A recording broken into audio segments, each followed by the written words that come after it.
Buenas noches, Mara. ¿Qué tal? Encantado de estar en este faro con vosotras.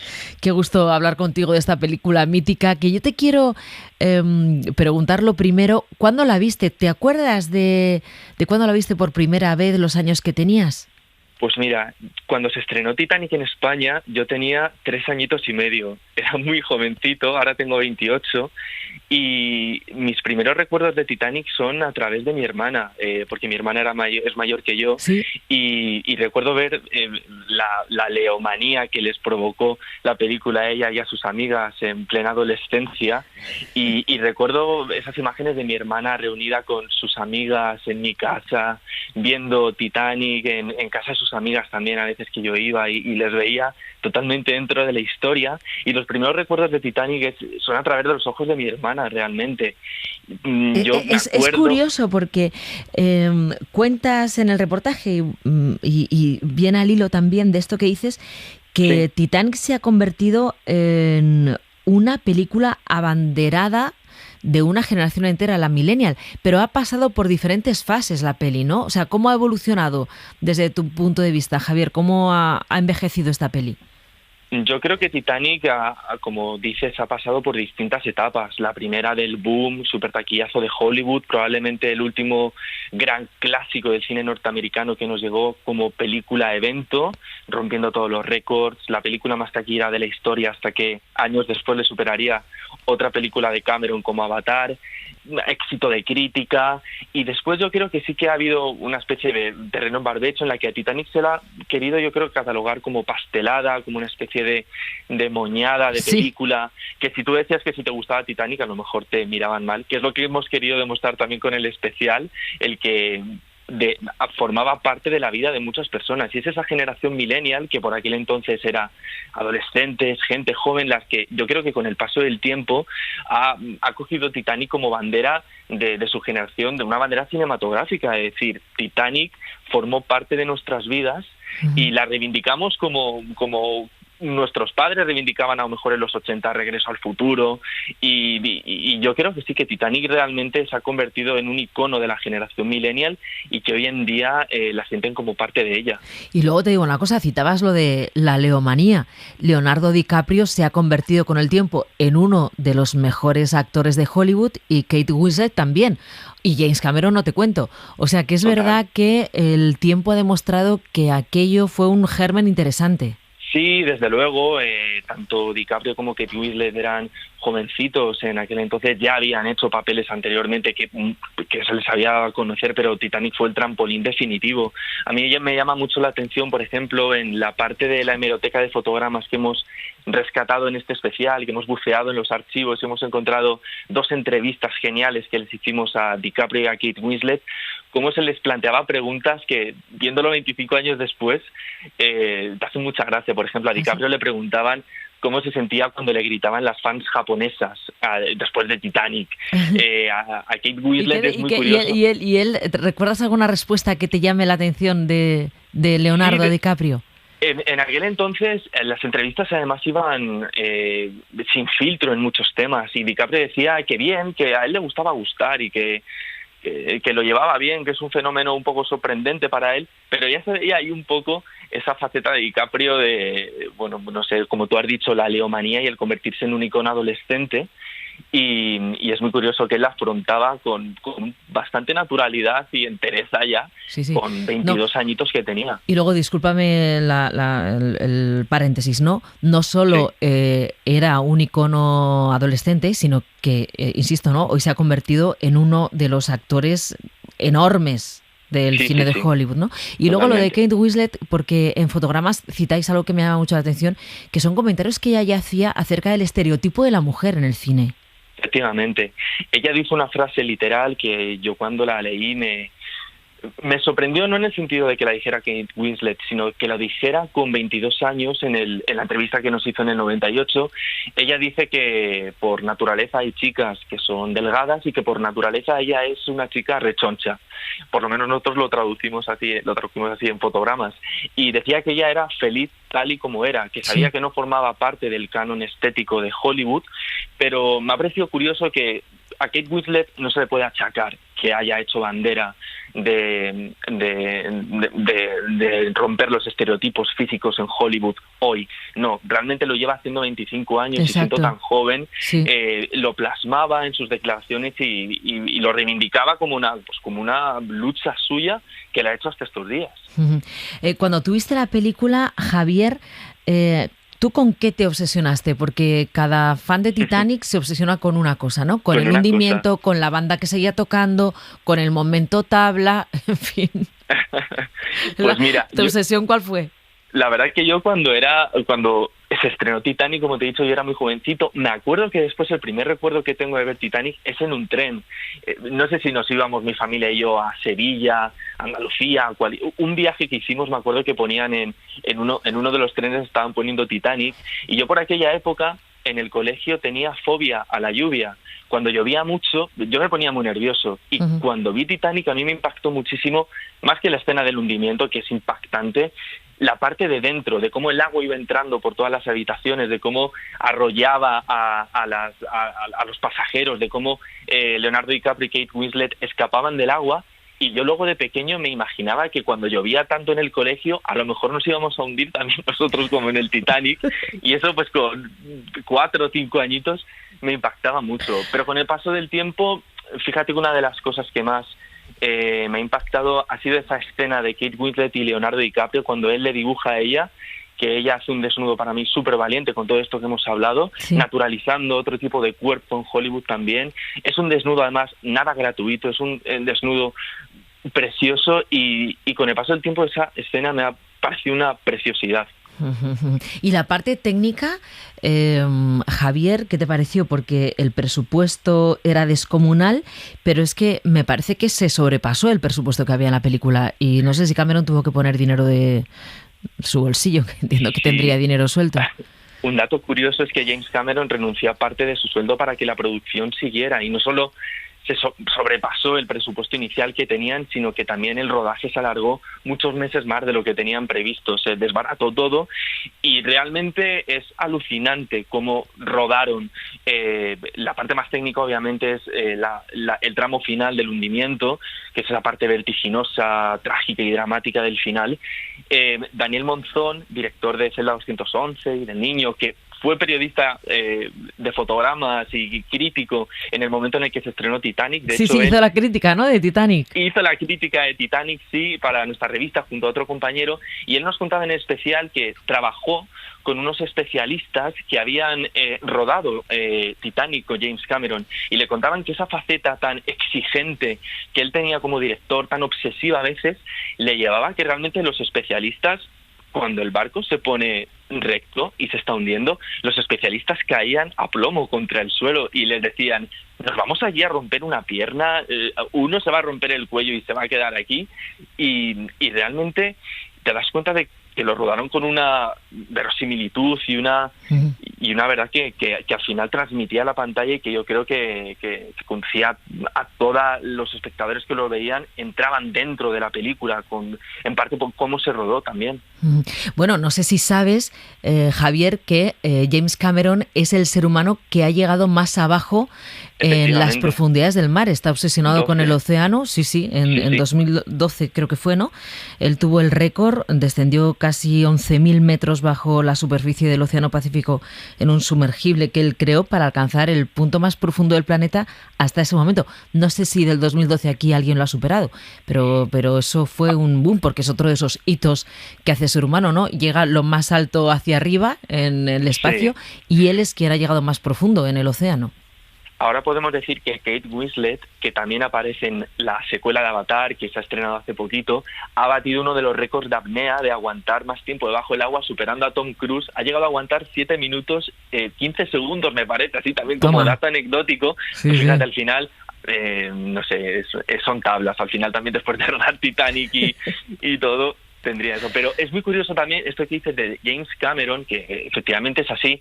2 años antes de iniciar el rodaje, él hizo 12 inmersiones para rodar realmente al Titanic hundido. Nadie había grabado imágenes del barco y fíjate, es un dato curioso, 2 científicos rusos y él se sumergieron y durante horas bajaban a lo más hondo del océano para realmente filmar esas escenas que son reales, las que vemos en la película.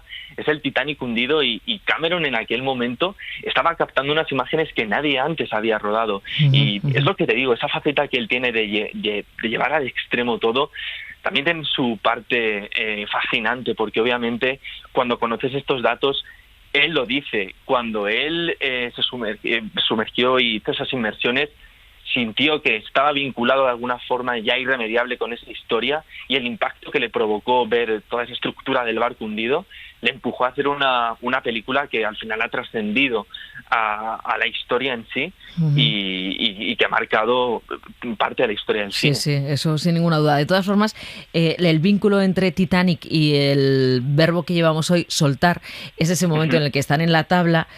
Momentazo. Sí, vamos a escuchar la escena.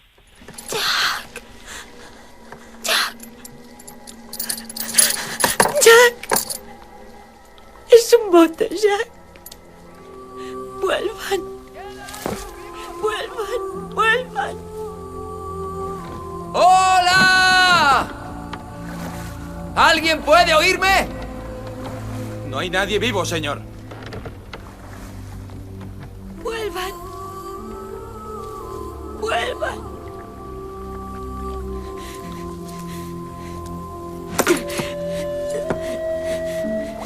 Nunca me rendiré. Te lo prometo.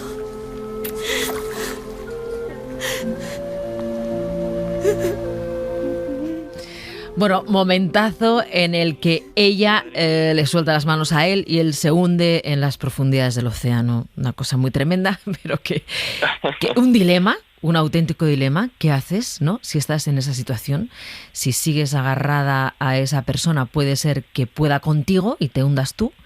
Dos personas de ese peso no cabían en la tabla. Entonces, bueno, un movidón que se convirtió en uno de los temazos de la película, y puede ser que eso también la convirtiera en la película que es, ¿no?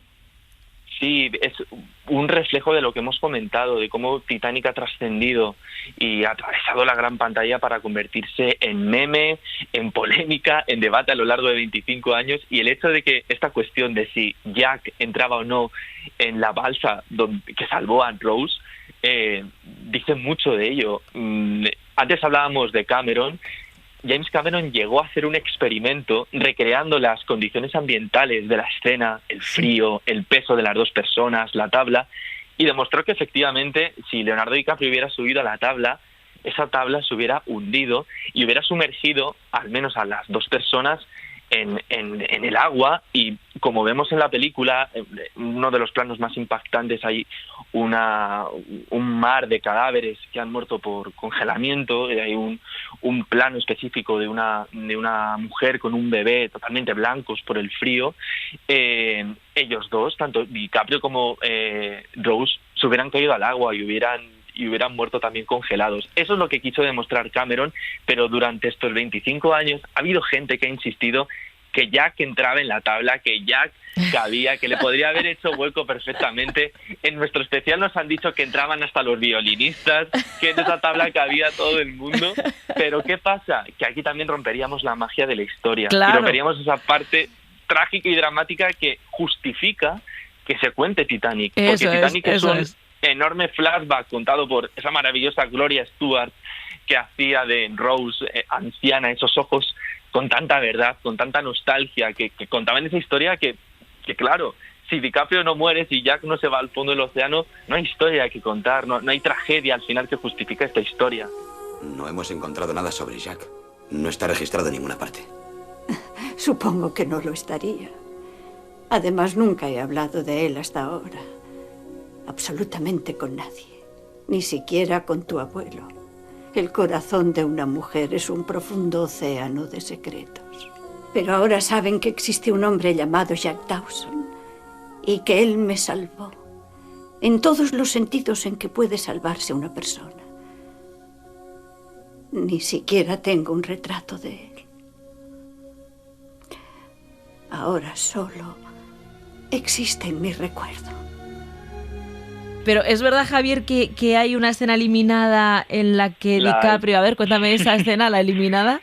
Uno de los problemas de Titanic es que ha podido generar agujeros de guión sin pretenderlo, porque un metraje de 3 horas y media al final tenían que cortar por donde pudieran, pero fueron a cortar, además de uno de los besos, al parecer, que es cierto, uno de los besos más románticos antes de entrar en la escena del coche entre el vapor de las máquinas, cortaron una escena en la que Leonardo DiCaprio intenta subirse a la tabla con Kate Winslet y la tabla se tambalea mucho y él dice como, mejor me bajo porque voy a tirar a también la pobre y mejor que se salve ella. Y al parecer aparecía como otro hombre yendo a la tabla y DiCaprio le miraba como, fuera de aquí, que ya es para ella y ya está. Pero sí, es el problema de esa escena eliminada que podría haber explicado ese, supuesto agujero de guión, esta leyenda urbana que ha habido estos 25 años y que se cortó del metraje final, pero que explica efectivamente que DiCaprio no entraba, que no cabía, que se hundía los dos y que no habría película. Bueno, para terminar, Javier, de toda la investigación que habéis hecho, de toda la documentación, de todos los datos que habéis sacado de hemeroteca, después de 25 años de Titanic, ¿a ti lo que más te ha sorprendido descubrir qué ha sido?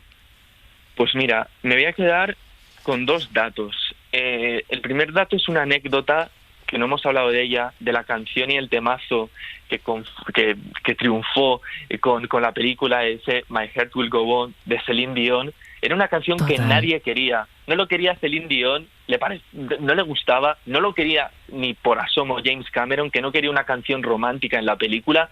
El único que apostó por ella fue James Horner, el compositor de esta, ya fallecido, pero de esta maravillosa banda sonora.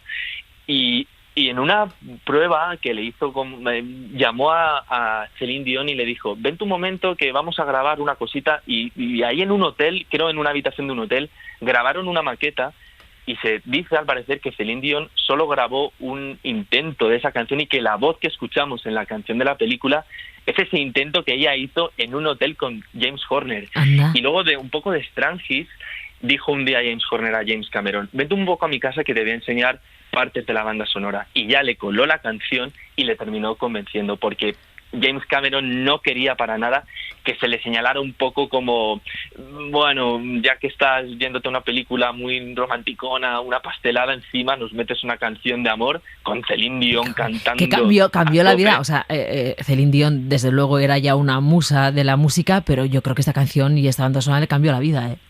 Es uno de esos temas además que con que escuches 5 segundos te sitúa ya, te ubica perfectamente en esa escena de los dos abrazando el océano en la proa del barco. Bueno, ¿y quién no ha reproducido esa escena cuando ha estado en un barco? O sea, en cualquier situación rutinaria, si te paras a pensarlo. En una barquita en el Retiro. Efectivamente, te pones así con otra persona, extiendes los brazos y dices, como Jackie Rose en Titanic. Es lo que decíamos, que ha marcado tanto, no solo una generación, que muchos hemos reproducido sin darnos cuenta, pues muchas escenas de Titanic. Y el otro dato que os quería señalar, que a mí me ha impactado, es que en esta época que vivimos ahora de plataformas, que no lo digo como un comentario crítico, sino que hemos cambiado nuestros hábitos de ver pelis y series en el salón de nuestra casa, ahora lo consumimos de una forma más doméstica.